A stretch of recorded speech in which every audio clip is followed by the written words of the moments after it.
Good blessed Tuesday morning, February the 20th, 2024. The time being about 10:20 a.m. February the 20th, 2024, as I said. I greet all human beings all around the world with the universal greetings of peace, and the blessing of God be with you. It doesn't matter what your political, philosophical, personal, nor your religious beliefs may be. It doesn't matter whether you're the richest or the poorest person on the face of this earth. It doesn't matter whether you're the proclaimed toughest or the proclaimed weakest person on the face of this earth. It doesn't matter if you're my family, friends, nor my proclaimed enemies. It doesn't matter whether you like me or anything that I say or do or produce. That's your prerogative. You have a First and the 14th Amendment to the United States Constitution. Yeah, many more. But those is particular ones is a freedom of speech, a freedom to protest, a freedom to gather together, a freedom to associate. But in some places in the United States, that freedom to associate is limited if you're a convicted felon. Some places don't allow convicted felons to associate with each other. But what I want to talk about today is this picture. This picture, it depicts a mother, a black mother, holding up her child, blessing her child, knowing what she went through coming up as being a black woman, coming up as being a black person, period. This is Black History Month to some. To me, Black History is 366 days a year instead of 365 because it's 366 every leap year or every fourth year. And this happened to be the fourth year with February having 29 days in it. But this video is dedicated to the 19 mothers in Sykes, Missouri, whose sons was arrested on February the 15th, 2024 by the Sykes, Missouri Police Department, the Mississippi County Sheriff Department, the Scott County Sheriff Department, the National Guards, the ATF, the DEA. They even said the EMS system. That's the emergency medical system. That was the field I'm in. Paramedics and EMTs. It was a few more. But they classified y'all sons. They said they had 25 warrants. And they executed 19 of them. They showed some of them on television. They even had Nikki Clark, a white news reporter, during Black History Month. I don't want nobody to be offended. During Black History Month, riding around with the law enforcement officials, which I didn't see no blacks. No disrespect to law enforcement officials. That's legitimate. No disrespect to white folks, period. Y'all remember, if you look at my YouTube videos, I have a grandmother. My dad's mother was Irish and black. But this picture reminds me of y'all standing up for y'all children. You see, y'all let it be known they're not a gang. They're not terrorizing. I think the chief of police in Sykes, Missouri said that they was terrorizing. They had been terrorizing Southeast Missouri for a while. See, I've been living in Southeast Missouri for 28 years. None of them individuals, according to my research, was even born when I came down, and I was fighting against people that was terrorizing Southeast Missouri. Law enforcement officials and other criminals, black and white. But let me tell y'all who y'all remind me of. Not just this woman here. Y'all remind me of Harriet Tubman. I named one of my organizations, the Triple R, Raymond Research and Recovery. We have an underground railroad too. Because you can't give some black folks information because they'll take it back to the wrong law enforcement official. You see what I'm saying? The crooked ones, and we're going to talk about them. But this picture remind me of y'all. They remind me of Harriet Tubman. They remind me of Rosa Parks. You see, Harriet Tubman told one of the slaves that was escaping with her, they said, I want to turn back because master gonna catch us anyway. And Harriet Tubman pulled out that 22, whatever type of pistol she had, and told him, you either going all the way or this gonna be your final destination. In other words, like Malcolm said, it's going to be the ballot or the bullet. It's going to be either freedom or you dying right here. Master ain't got to kill you because you ain't going back and tell the master's our route. Then y'all remind me of Rosa Parks. You see, Rosa Parks, she knew the law. You see what I'm saying? She paid her fare and they wanted her to get up. Rosa Parks didn't get up. Rosa Parks stayed right where she was because she knew she had a legal right to do it. Y'all remind me of somebody else too now. Are y'all familiar with Ketanji Brown Jackson? She's the only black female on the United States Supreme Court, the highest court in the land. And you had some racist white folks and some black folks that was trying to keep her from getting that position. But she stood tall like the other females did, like y'all doing. If you don't know her history, Google her up. And let me tell you another one. Just recently, I made a video for y'all to see. Here it is, the head prosecuting attorney of Georgia that's prosecuting Donald Trump and all of his cronies for election fraud, interfering with the election. Now, here it is, the people got the audacity to try to put her on trial. But I want you to listen what she said, because when y'all was talking to them news media, y'all made me think about all these women, and then y'all get a chance to see a strong black woman tell these people why she on the stand. She said, listen here. Y'all ain't been doing nothing but lying. You see what I'm saying? But see, she said, I'm not on trial. She said, they the one on trial for trying to steal the election. Now, I want y'all to ask that news reporter when he come back, and I'll sit down with y'all for free of charge. I'm an ambassador of Jesus Christ, dispatched any place on the face of this earth. You see what I'm saying? To make sure people get justice. Make sure the voiceless people voices be heard. Correct injustices. Get rid of prejudice and racism. But let's ask that reporter to come back, since they said that y'all children, who ain't, I think the oldest one ain't but 25 years old, they've been terrorizing for a while. They can't say a decade. You know why? Because most of your children are about 10 years old.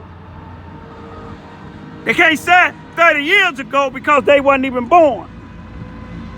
But what I want y'all to do is ask me to come back so I can show y'all, and you look at these videos, 2 criminals in Southeast Missouri that shouldn't even be in law enforcement. One of them, the Charleston, Missouri Police Department allowed him to resign in about 2018, somewhere around there, after he lied on David Robinson and got David Robinson life in prison. After 18 years, it took a white Supreme Court justice or appellate court justice to send that case back down and said John Blakely is not to be trusted. His testimony is the least to be believed. And he said David Robinson was innocent. David Robinson got back out. But let me show you this here. They let him resign, and he came over here to Charleston, Missouri. He on the force over here.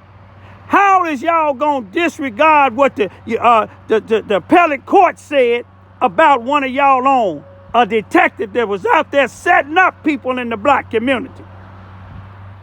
Put a murder that said David Robinson killed a white female by the name of, last name was Box. I don't know if it was Sheila Box. I think it was Sheila Box. But they found out that to not be true. Then another one I got the video of, Barry Morgan.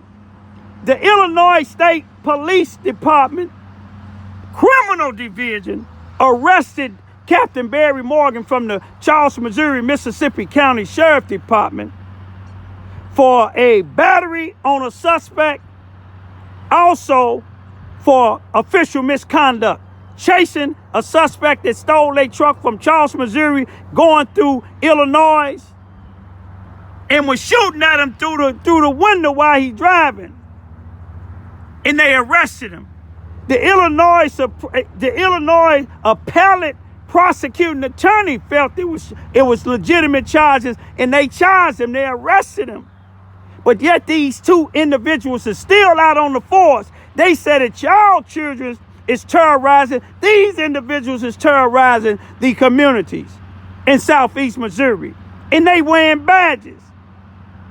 John Blakely was able to resign and come back over here. That's just like a Ku Klux Klan hanging somebody in one state, and they let him go, and he could come back over here in another state and hang him. Y'all watch these here videos. Y'all stay strong. If y'all need me, I'll help. But don't, remember I say, all police are not racist. When they serve warrants, some of the police, State Highway Patrol, some of them don't know no more than what somebody else tell them. But I'm going to tell you one thing about the chief of police in Syson, Missouri, and the sheriff and the chief of police in Charleston, Missouri. They know John Blakely history. They know Barry Morgan history. And y'all should know their history. Google them up. Peace be still. Murder case about to be argued before the Missouri Supreme Court later this spring. In the late summer of 2000, Sikeston police arrested convicted drug dealer David Robinson in the shooting death of Sheila Box. Robinson, found guilty the following year, has always maintained his innocence. Well, now this special judge's report to the Missouri Supreme Court agrees with him. And this isn't some kind of procedural error.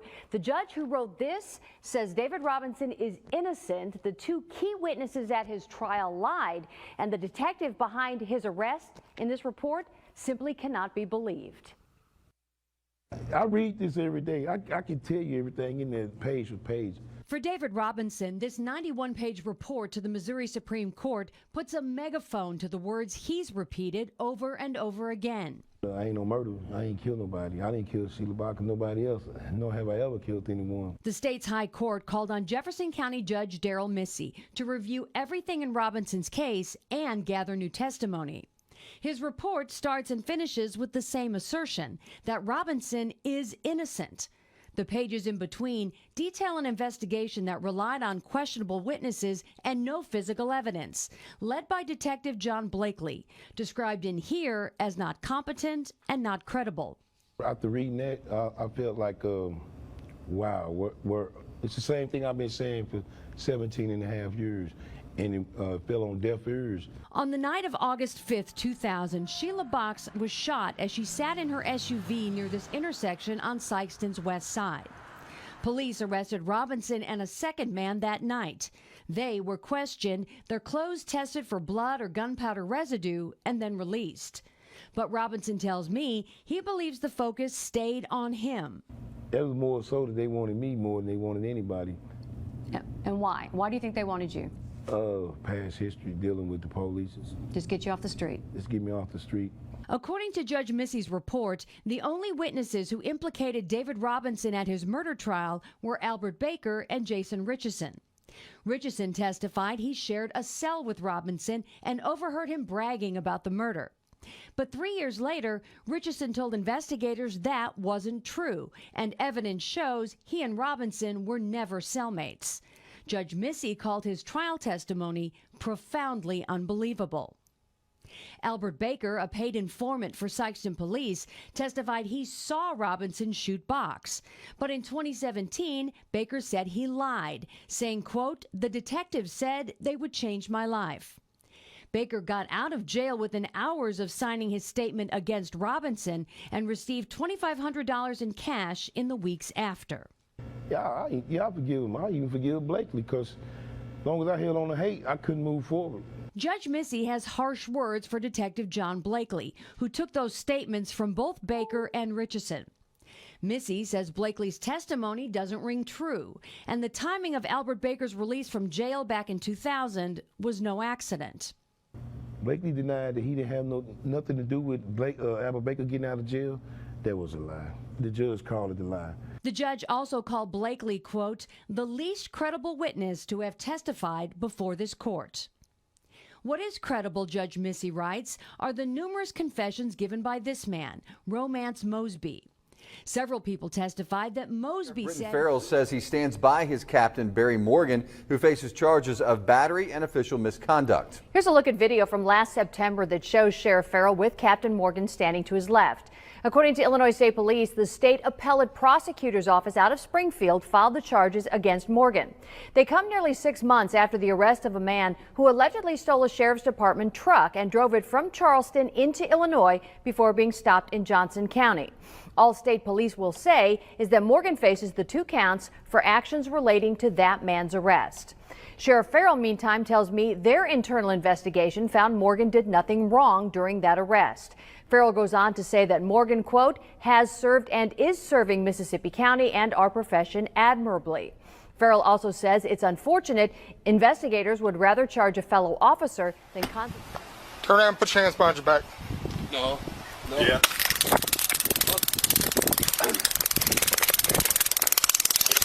Oh, careful. Hands behind your back. Hands behind your back. Hands behind your back. Down, motherfucker. Hands behind your back. Turn around. Roll over on your belly. Roll over. I'm gonna break your arm. Roll over. Roll over. Thank you. Come out there like that.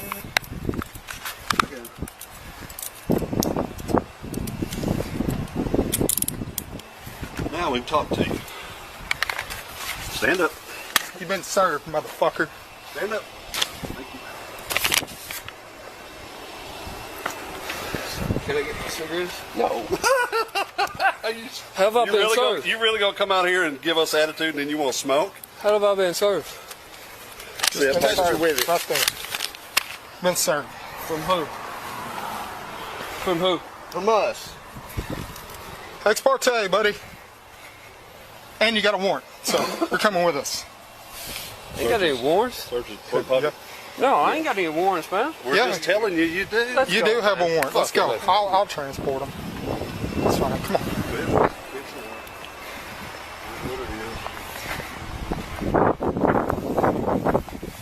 Can I get my phone? Nope. You don't need it. Let me unlock my door. Yep.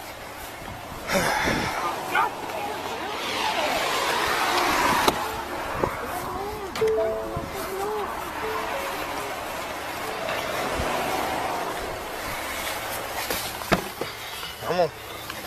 Jump on in. I got you.